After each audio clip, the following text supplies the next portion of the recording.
I am Ferdinand Marcos, and I am the President of the Republic of the Philippines. I stand today on behalf of 110 million Filipinos. Hello people and hello universe, it's me again. Shoutout sa inyo mga kababayan. Nako, mayroon tayong very good news for everybody.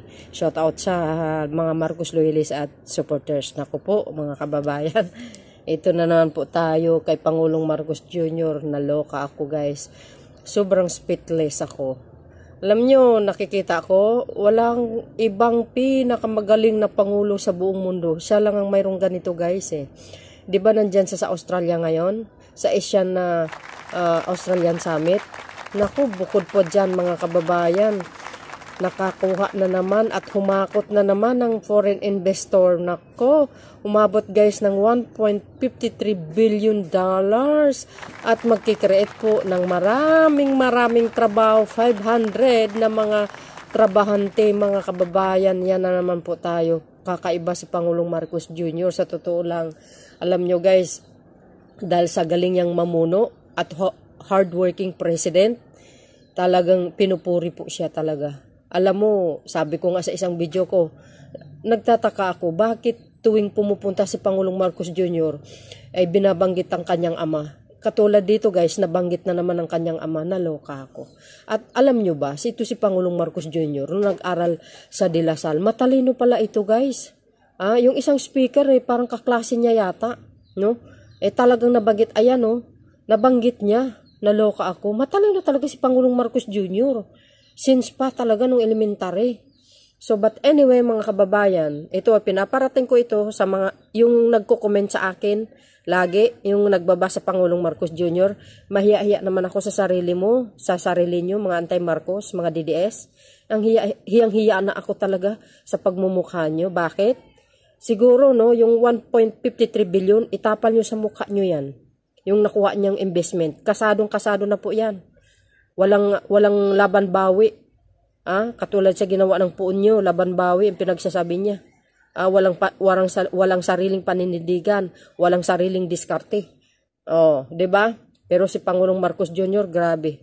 Ako'y talaga speechless guys sa kanyang skills, sa kanyang diskarte. Napakagaling, talagang focus talaga siya sa business. Talagang ini-introduce niya ang Pilipinas, ipinagmamalaki niya sa buong mundo. Nako, talagang very blessed itong Pangulo na ito sa kagalingan, no? Sapagkat ang Diyos lagi ang gabay niya at binibless siya ng Panginoong Hesus. Talaga, grabe. Antindi ni Pangulong Marcos Jr. Siguro, kuda na naman ang mga anti-Marcos dyan, no? Ito guys nasa Australia ang Pangulo ngayon. Nako, saludo ako sa kanya at saludo ako sa kanyang mga sekretary, lalo na mga economic teams. Nako, alam nyo si Speaker nandyan, nang-aasar lang sa mga anti-Marcos. Sabi nga nila mga kababayan, hinuhubog daw siya ni Pangulong Marcos Jr. O ano naman ngayon, kung huhubogin siya, aba, very qualified siya. Kung akong tatanungin, qualified siya magiging Pangulo. Kaysa naman dun sa babae, hilaw na hilaw. Walang alam kundi mang-aaway yung mga aliporis niya. Di kayo naloka. Well, anyway guys, no, pakinggan nyo ito, mga speech nila. At maririnig nyo dito kung magkanong investment ang nakuha ng Pangulo. Yan, kasadong-kasado na. Implemented na yan dito sa Pilipinas. Nako, talaga naman magkikreate ng maraming trabaho, lalo dyan sa Clark. Nako. So, see you again guys on my next upload video. Ayan. At don't forget to like at hit the button bell para lagi kayong updates. Okay? Eto na, pakinggan nyo ang speech ng mga businessman at syempre ang ating mahal na Pangulo. Mr. President, Secretaries, Undersecretaries, Ambassador Helen de la Vega, Ambassador HK, welcome to Melbourne, distinguished guests. Mr. President, before I start my address, I just wanted to commence with my acknowledgement of the milestone you achieved at the Australian Parliament last Thursday. Your address was articulate, complimentary to both nations, and inspiring. It was almost nostalgic, about the times when, as 11 and 12-year-olds, we were shared the stage at oratorical contests in LaSalle. You won the gold medal then, right?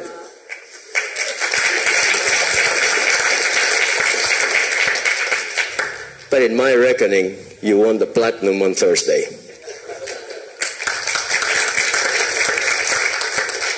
Thank you for making the Filipino people proud here and at home. That's my president, Mr. guys. President, allow me to present to you the overview of the Australia-Philippine Business Council and its members' views, interests, and investment plans. In May of last year, Australia published the Southeast Asian Strategy Plan for 2040, where it identified opportunities for Australia and for Australian businesses in the region.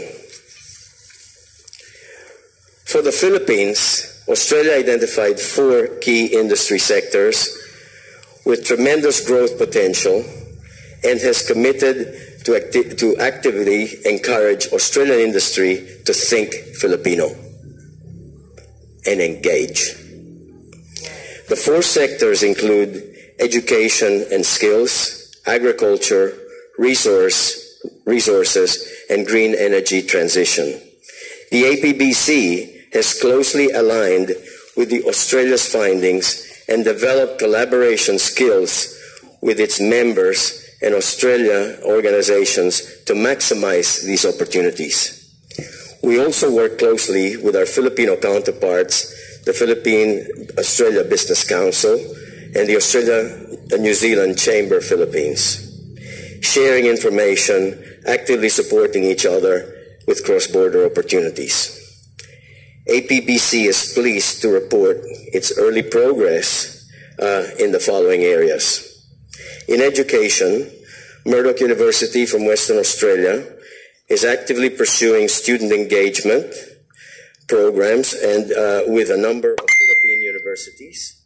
They're also working on institutional collaboration, having signed an MOU with DOST in April of 2023 to assist the development of the Philippine Virology Center in New Clark. Wow. It would be of interest to you to know that one of their international partners is another former classmate, John Lednicki. Yes, now an international leading light in infectious diseases and based in the University of Florida, and sends you his regards. Wow. Another APBC member is Disrupted IT, an Australian tech company powered by Filipino engineers. Its core focus is founded on 3 pillars: education, hands-on vocational training, and innovation.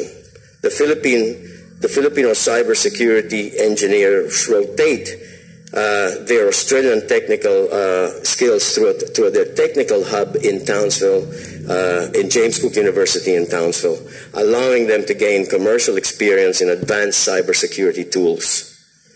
Today, they too will be signing an LOI with NDC. Wow. Following their early milestone today, Murdoch University is signing an MOU with National Development Corporation to establish the Southeast Asian Biosecurity Institute in the Philippines, aimed at enhancing the human and infrastructure capacity of the Philippines. It will ensure biosecurity preparedness into the full value chain, improving our Philippine plant and animal-based exports, directly addressing this imbalance of trade. A world first, it is envisaged the Institute will be accessible to the other Southeast Asian nations and deliver economic, social, and environmental benefits, not only for the Philippines, but also for our immediate neighbors. Murdoch University has partnered with Kansas State, the University of Florida again, and will collaboratively partner with NDC and government agencies as local and local universities to establish the Southeast Asian Institute in the Philippines. In resources, APBC is addressing the opportunity to tap the $1.3 trillion of the mining industry opportunities in the Philippines by forming a strategic alliance with Osmine, the leading industry association for Australian mining, equipment, technology, and services. They promote the global advancement of technology and innovation in mining. Late last year, again, Murdoch University, in partnership this time with the APBC, applied for a grant from the Australia-Asean Council, who are hosting today, this week for you, right, to deliver an R&D roadmap for the extraction of critical metals. It is proposed to develop a template for clean mining, including mineral processing, using environmental, social, and culturally responsible processes. If awarded, the grant the fund of the grant will go directly to the DOST project. I'm reasonably confident that this application will stand robust scrutiny. I'm confident that we hopefully will be very successful. This is best practice, will serve the Philippines well. And the R&D roadmap will guide the Philippines' transition to clean energy and clean mining. In the green energy transition sector, the APBC has introduced Cyclone Energy to the Philippines, an Australian company with a unique environmentally focused waste-to-energy technology and process. Cyclone is establishing a footprint in the Philippines in partnership again with NDC and local Philippine investors. Its technology is capable of producing 4 outputs: electricity, diesel, gasoline, and sustainable aviation fuel, or SAF. Its first Philippine project is to produce diesel out of municipal solid waste, including plastics. Wow. The first production plant is expected to take 950 tons a day of municipal solid waste, producing 55 million liters of diesel per year. Wow. And that's just the first plant.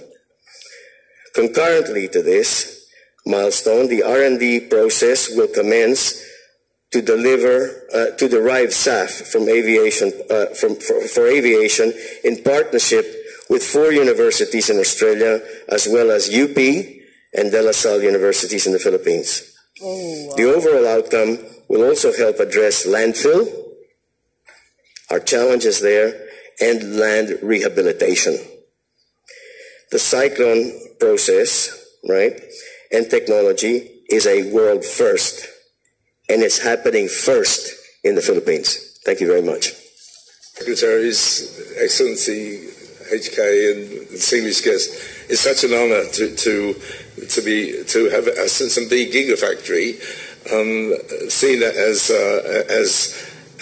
a good example of the trade and investment, bilateral trade that can develop between our 2 countries.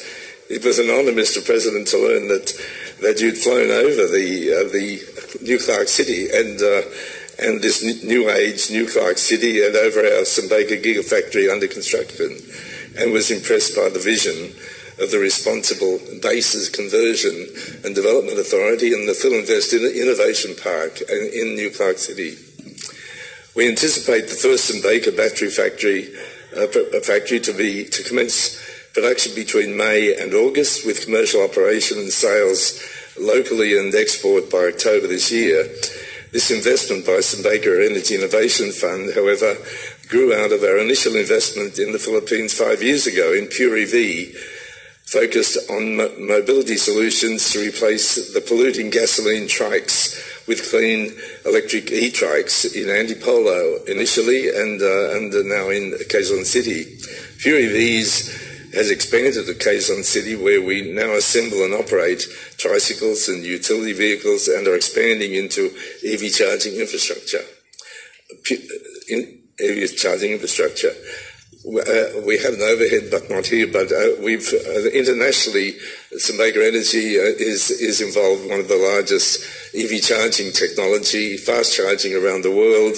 Our EV networks in Australia is by far the largest EV charging network in the uptake in Australia, and we're hoping to bring this to Australia. But our investment is extending beyond pure EVs and this St. B Gigafactory to another of our funds companies involved in the clean energy restoration transition, the St. Energy Decarb, which is collaborating with BCDA also to provide large-scale battery-backed rooftop solar on commercial premises in New Clark City and other cities. The initial installation we're negotiating with BCDA is actually on the St. Gigafactory roof itself, and the sports stadium in New Clark City will supply renewable electricity into the grid, serving New Clark City at a lower cost than at present, and it has the potential to expand well beyond that. This collaboration will demonstrate how large-scale battery-backed rooftop solar can cost-effectively contribute to emissions reduction in electricity generation and supply at lower cost than grid-based renewables generation facilities, which are competing for land and for connectivity. And another of our vested companies, AMSL eVTOL, the vertical takeoff and land, could be a further innovation offering ideally suited to the Philippines' island geography and need for enhanced connectivity. AMSL is garnering worldwide attention, including from the Philippines, where AMSL's unique 1,000-kilometre range vertical offtake and land aircraft with recharging in flight of the batteries from hydrogen cells can deliver a clean energy alternative and a lower cost alternative to helicopters. All of our funds investments in the Philippines reflect our firm belief in the capabilities of its people, proven in our experience over the last 5 years. In closing, I want to express our gratitude to all those involved in advancing these initiatives and in negotiating these collaborative partnerships. We will strive for excellence in these collaborations with Philippine authorities and strive for productive and safe working conditions for our Philippine personnel as we embark on these enterprises. Thank you very much, Mr. President. Thank you, Mr. Ivan Varugis, Head of Infrastructure and Energy Capital, Asia Pacific, Macquarie Capital. Please welcome Mr. Ivan Varugis. It's a real privilege to be standing here today to present Macquarie on behalf of Macquarie. We, as a business, really value our ongoing relationship with the Philippines government and your office. This year marks our 20th anniversary in the Philippines. Today we employ more than 1,000 people in Manila that support our businesses globally. And as a market, it's one of our most important markets within the region. My name is Ivan Varugis. I lead our infrastructure and energy business in Macquarie Capital across Asia Pacific. Macquarie is a leading infrastructure asset manager, and in the Philippines, we've invested approximately $2 billion over the last 10 years across transport, power, and the renewable energy sector. Macquarie Asset Management is a global expert in the financing and development of renewable energy, and today we have more than 105 gigawatts of projects under construction or in development, and are looking to deploy that expertise in the Philippines to support your country's renewable energy targets. Our managed funds have a significant stake in Energy Development Corporation, which is one of the largest vertically integrated geothermal companies with more than 1.4 gigawatts of renewable generation. Alongside our co-investors since 2017, we have continued to support the growth of EDC by investing in new capacity, making significant resiliency investments to better protect it from extreme weather. In addition, Macquarie Capital's standalone portfolio company, Blue Leaf Energy, has partnered with SunAsia, our partners here in the room, Tetri's here, to deliver 1.25 gigawatts of solar projects on Lake Laguna to support your energy transition journey. Our representatives had the opportunity to sign a letter of intent for this project during Your Excellency's visit to Singapore in 2022. My business, Macquarie Capital, has been active in the Philippines for the last 15 years and is a leading financial advisor to a number of clients that are here in the room today, and we're also the fourth largest broking arm in your country. As the Philippines embraces a digitalised economy and harnesses the power of 5G, we're also focused on addressing and supporting the demand for digital infrastructure.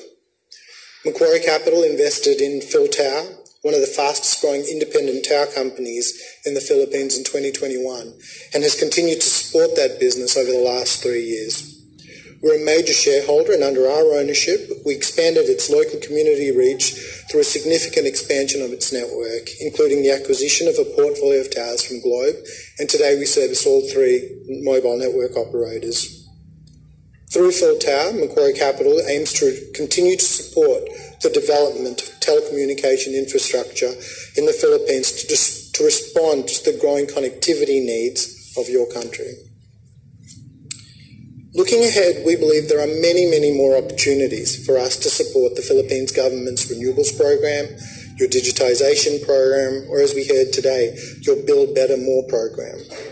We think that our expertise and capabilities and the opportunity to share knowledge provides a great learning opportunity that we see as both ways and reciprocal. We hope to continue a regular dialogue with your government about the opportunities ahead. Thank you very much. Thank you, Ivan, for sharing Macquarie's significant investments in the Philippines. Our next speaker is from Medgate, a company in the Philippines providing telemedicine services. Please give a warm welcome to Dr. David King, Director of Medgate Asia Holdings Pty Limited.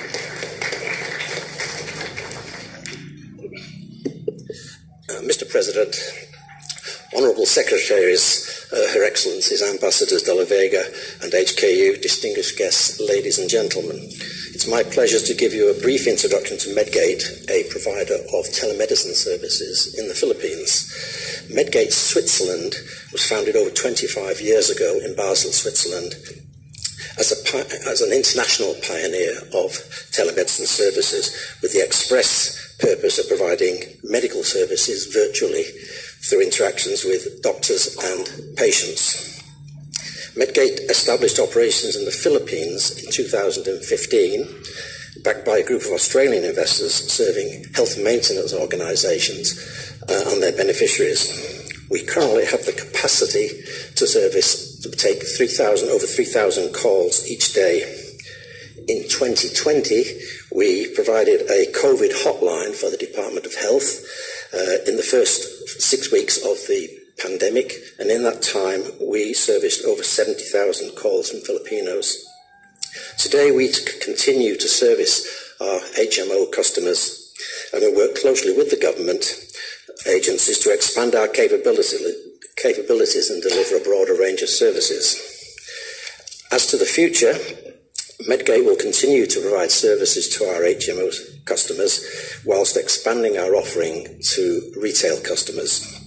We will partner with the government agencies and the Department of Health in delivering services to disadvantaged Filipinos, particularly around tuberculosis prevention. We will expand our digital tools portfolio to expand our capabilities with particular emphasis on artificial intelligence, working in conjunction with what we call AIDA, which stands for Artificial Intelligence Decision Assistant. It is an artificial intelligence engine developed solely for Medgate in collaboration with the IBM Watson that assists in the triaging of patients. We're also advancing our plans to use the Philippines as our base to expand our services in other Asean nations. As to the landscape in which we operate, our focus is on the utilisation of digital tools to deliver medical services virtually. We welcome the administration's digitalisation focus and look forward to the benefits that it will bring to the delivery of these services. Medicaid looks forward to working with the administration agencies and partners in enriching the lives of Filipinos, providing better and more accessible health care, and particularly in assisting in the eradication of tuberculosis. We have a vision of creating multiple telemedicine centres in the Philippines, servicing Department of Health beneficiaries and employing over 1,000 Filipinos in the coming years. Thank you for your attention. Thank you, Dave.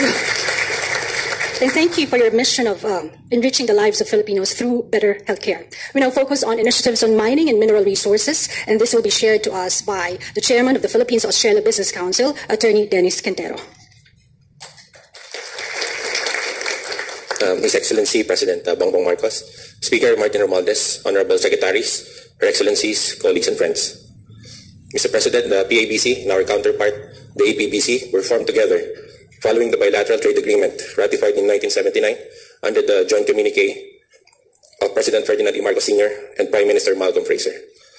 The PABC aligns and supports the 4 industry sectors identified during the recent ministerial meeting held in Adelaide last year, which are the sectors of agriculture, education and skills, resources, or critical minerals, and green energy transition. In the late 1990s, the PABC collaborated with the Northern Territory government to train food exporters to increase their knowledge in Australian packaging requirements. In the mid-2000s, the PABC ran a poverty alleviation initiative in Bukidnon with the Northern Territory for a cattle fattening trial program.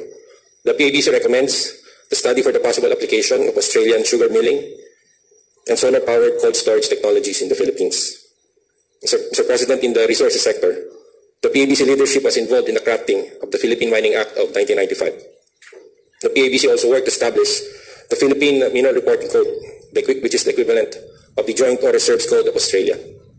The Council and its members are involved in the ongoing study for the feasibility of a nickel and cobalt ore processing plant in the Philippines for the manufacture of battery-grade materials, which will evaluate the applicability of processing technology developed here in Australia and possible financing sources through trilateral cooperation among development finance institutions from Australia and partner countries.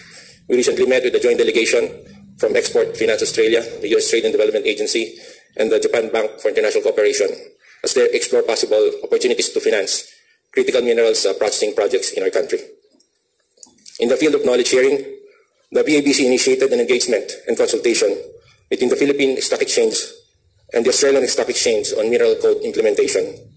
The PABC will work towards further enhancing the engagement between the 2 countries in these areas. We are grateful to the President and his Cabinet for the continued dialogue and consultation with the private sector as we achieve our shared objectives as partners in development. Thank you. Thank you, Dennis, for sharing with us updates on PABC's initiatives. Our last speaker is the President of the Australian-New Zealand Chamber of Commerce and the Managing Director of Telstra Philippines. Please welcome Mr. Benjamin Romualdez. Mr. President, Mr. Speaker, Honorable Secretaries, I'm privileged to address you today.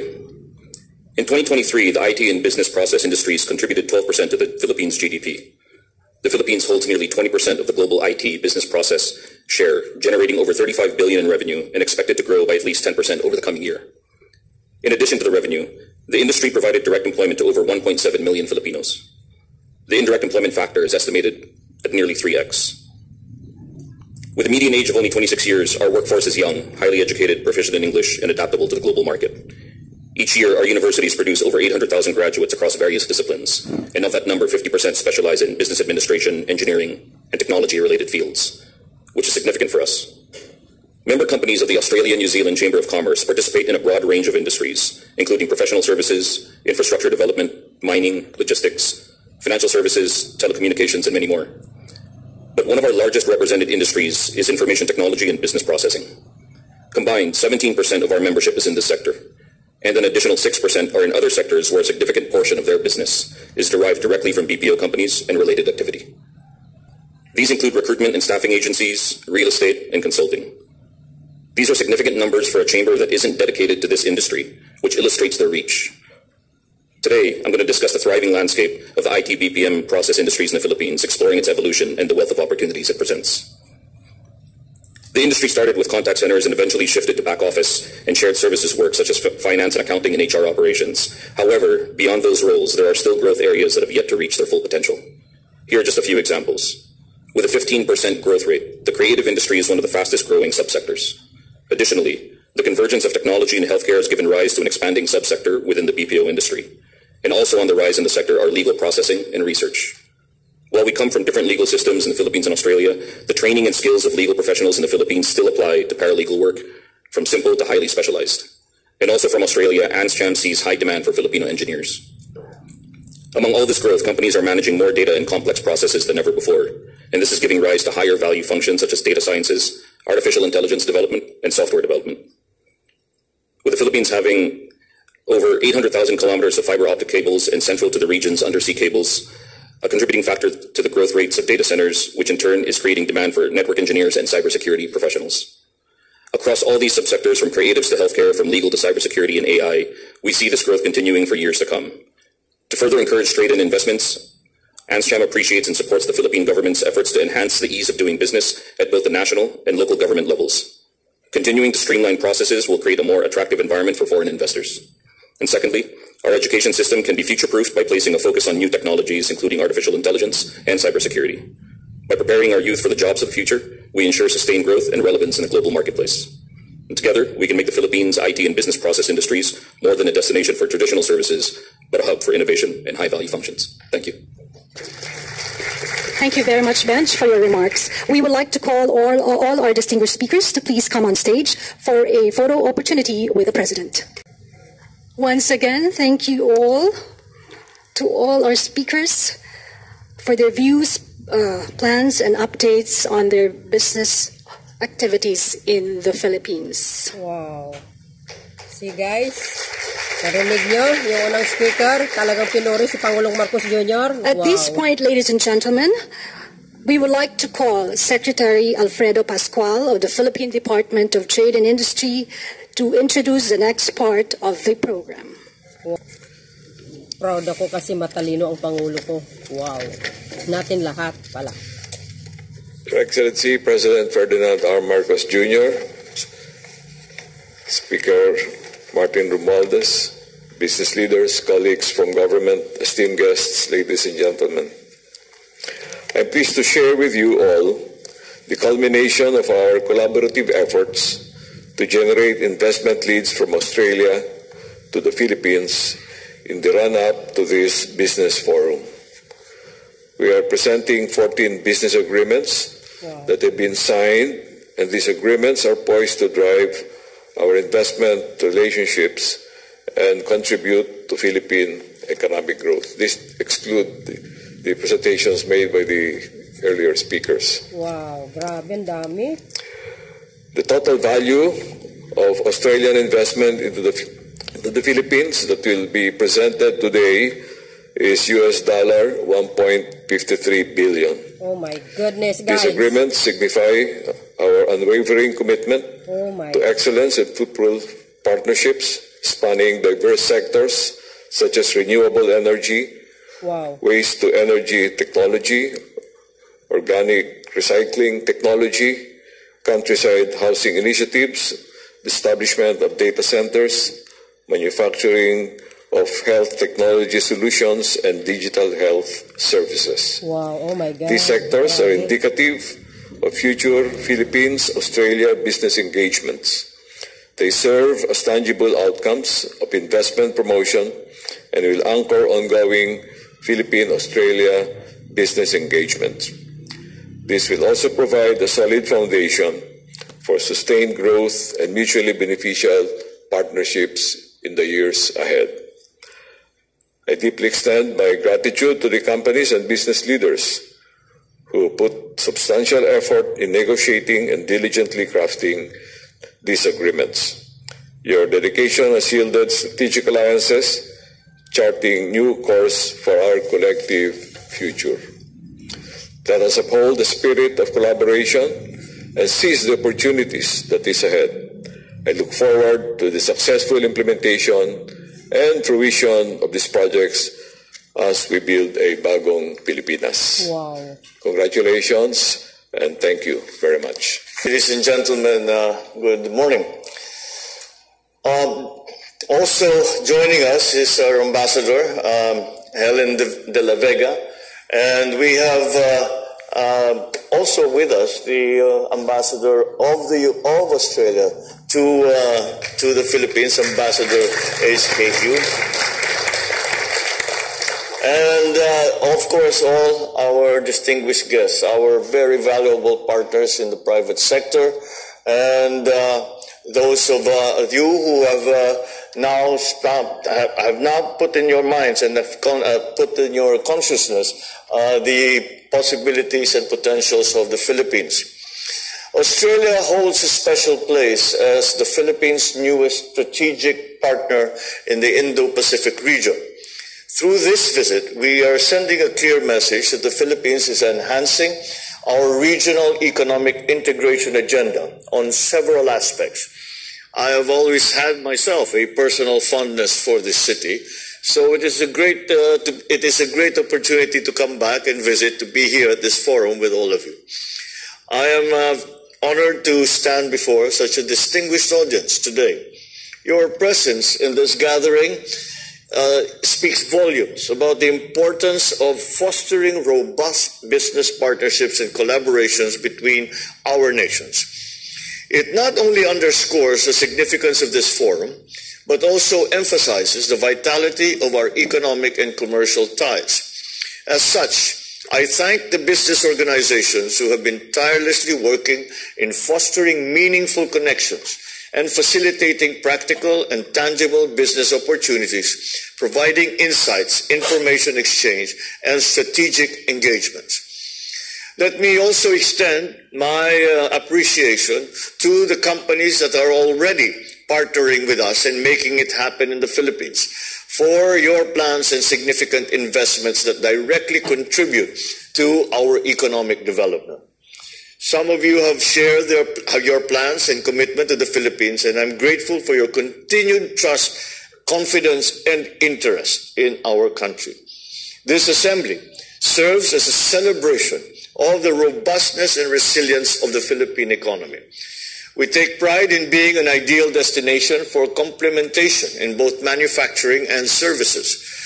Recent global challenges, especially those that were initially highlighted by the pandemic, have underscored the dangers of sole sourcing and concentrating that supply on a single country or a single source. The urgent need to diversify production locations and explore alternative materials to de-risk and minimize disruptions in supply chains has become self-evident. Moreover, the transition to a low-carbon or net-zero scenario has further propelled the de-risking trend. So for the Philippines, these global developments present an opportunity to enhance our participation in regional and global value chains. As part of our development strategy, we are keen to explore new avenues of cooperation and foster mutually beneficial partnerships that are commercially meaningful, but also have a social effect.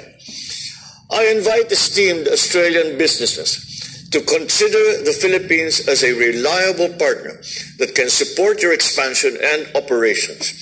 Let us embark on a journey of strengthened economic ties, mutual growth, and shared successes. We remain steadfast in our commitment to purposeful reforms evident in key legislative amendments. And it is why we always ask members of the leadership of the legislature to join us, because many of the plans that we have and many of the initiatives that we are proposing and endorsing require new legislation. It is a new world, it is a new economy, it is a new global economy to which we need to adjust. Not only our business sector, not only our private sector, not only our finance sector, but also our legislative sector to make the very important structural changes that are necessary for us to adjust to the new global post-pandemic economy. For example, the amendments to the Public Service Act, the Foreign Investments Act, the Real Trade Liberalization Act, and Renewable Energy Act, they all mark a new era for strategic investments, coupled with streamlined businesses, infrastructure development, and the Comprehensive Tax Reform Program, or the CREATE Act. These reforms position the Philippines as one of the fastest growing economies in Asia. In fact, we are in the process of improving the reforms under the CREATE Act, and we have used as a guide the inputs that we have received from potential and present investors in the Philippines in terms of the ease of doing business, in terms of modifying the tax structure, in terms of making it a more attractive investment destination. Our overhaul of fiscal incentive structures and responsive policies, including those facilitating public-private partnerships, or PPPs, play a pivotal role in promoting private sector participation. Furthermore, there is the establishment of the Maharlika Investment Fund, our sovereign wealth fund, and that underscores our dedication to financing priority projects and driving socio-economic impact. The key principle that we have adopted, the very fundamental principle that we have adopted, was to consider the private sector as partners in the development of and the transformation and development of our economy. It is very early on, we quickly recognize that government can do very much, but we must also realize that government cannot do it alone. And the private sector does many things that government does not do. And there are certain things that government does that private sector actually would be better at doing than leaving it with the government. And so these partnerships have become very important, are central to any transformation, any success that we may enjoy in the near future. This is the view of our strategic financial planners, our economic group, and altogether we have all come to that conclusion, and it is something that we continue to promote and to continue to encourage. So we prioritize the ease of doing business, exemplified by efforts to simplify tax payments, streamline regulations, and showcase our unwavering support for businesses, which I signed Executive Order number 18, which establishes green lanes for strategic investments, simplifying procedures and reducing bureaucratic hurdles. Simply speaking, these green lanes are, as we are slowly transforming the way we do business, both in the bureaucracy, both in government, and of course in the general economy. So we are awaiting the legislation to come through, as these have to be very examined in very close detail. We have established these green lanes, and the general idea is that for any investor who comes to the Philippines, that they will no longer have to wing it, as it were, and try to go through the documentation process and learn as they go along. They will be taken in hand by a specific person and a specific group in each department, the relevant department, and that group will attend to all the needs of a prospective investor, so as to be able to put up a company, to start a bank account, to get the permitting down, to get the clearances, etc. And this we do so as to make more rapid the entry of foreign direct investment, but also to make businesses more profitable, because the costs that are implied by inefficiencies are lessened at the very least. So I am pleased to announce the enactment of 3 priority bills. The Public-Private Partnership Code of the Philippines, which paves the way for transformative partnerships and fosters infrastructure development. Number 2, the Internet Transactions Act, which provides the framework for a robust digital economy aligning the country's policy with the demands of the 21st century. And finally, the Tatak Pinoy Act, or the Proudly Filipino Act, which I recently signed into law just last 26 February, which will support industry development and enable greater participation of the Philippines in global value chains. So we continue to accelerate and deepen policy reforms to improve the environment where businesses such as yours will continue to thrive. On renewable energy, a very important part of our strategic planning, we accord great importance to addressing climate change and achieving energy transition, as we in the Philippines are highly vulnerable to the climate crisis. In line with this, we have put in place several energy transition policies, investment enablers such as incentivizing energy efficiency and conservation that will support and facilitate the efforts to decarbonize the economy. This move strengthens our dedication to environmental stewardship and encourages the private sector to actively engage in sustainable practices. I recognize that Australia also places equal importance in this area, as it is a priority under the elevation of our strategic partnership. In this regard, I welcome the opportunity for greater cooperation on climate change and energy transition. I am glad to see that we have made a good start here today with the agreements that we have come to between our private sector partners. Aligned with our efforts on decarbonization, we are positioning ourselves as a regional hub for smart and sustainable manufacturing. To achieve this, we are at the forefront of attracting sustainability-driven strategic investments powered by renewable energy. We also recognize that there are complementarities to be explored in critical minerals, and we are open to having a dedicated dialogue with your companies about sustainable processing of green materials. This will be further supported by our strong adherence to high labor and environmental standards. We have our trade and investment policy tools in place through the Asean, Australia, New Zealand Free Trade Agreement and the Regional Comprehensive Economic Partnership Agreement to enable our regional economic integration agenda. I am hopeful that this will be complemented by other policy tools that will enhance Philippines-Australia supply chain partnerships and facilitate greater foreign direct investments. So in conclusion, let me reiterate our gratitude for your presence and active engagement in this forum. The members of my economic team will provide the support needed by your businesses for investments to continuously grow and prosper.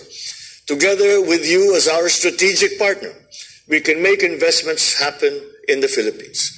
I am confident that the relationships forged here today will contribute significantly to the economic vibrancy of both our nations. Thank you very much and good morning to you all. Maraming salamat sa inyong watching. See you again on my next upload video. Bye and babus. God bless Philippines. Pag bumoto ka ng Pangulo, dapat matalino. O, diba? Katulad ni Pangulong Marcos Jr. Babus!